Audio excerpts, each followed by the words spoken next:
weer 'n bietjie hier teen die berg gaan stap. Jy kan sien agter my die mooi berg. Ek het digte bos en die wind kom van daai kant af. Nou teen die wind op in hierdie klowe in en ons kan in hierdie digte bos 'n mooi koeroebul op die voet kry. Is op die voet met die boog, so ja, ons kyk of ons iets kan plat trek of 'n mooi trofee vark dalk of 'n lekker groot vark. Maar eers gaan ons hierdie mooi geniet hier so in die Kalahari. En so ietsie vir die bokkoors, ons eers 'n bietjie 'n maskedeltjie vat.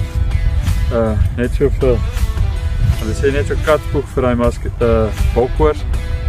So ja, kom ons geniet hierdie mooi Kalahari en 'n mooi dag vir boogjag. Asai, tjot! Soos jy kan sien het die koeie my vroeg gewaar en ek kon nie nader kom en 'n skoot op hom kry want dit is net sy kop en dorings wat uitsteek, sy lyf is binne die bos.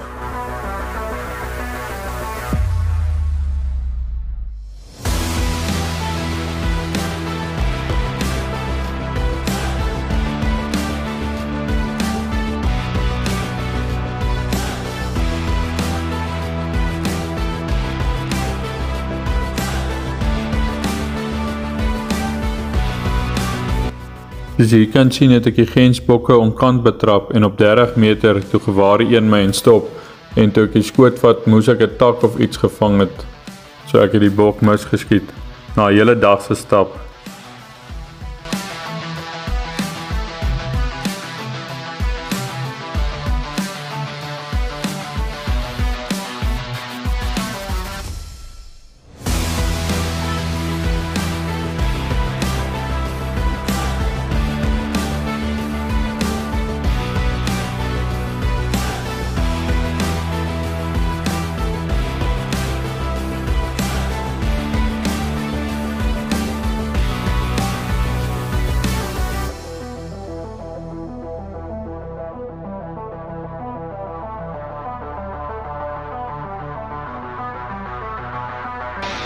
Kyk hoe naby is ek aan hierdie groot ou koeroebul, maar ek kon net nie 'n skoot kry met al die digte bos tussen ons.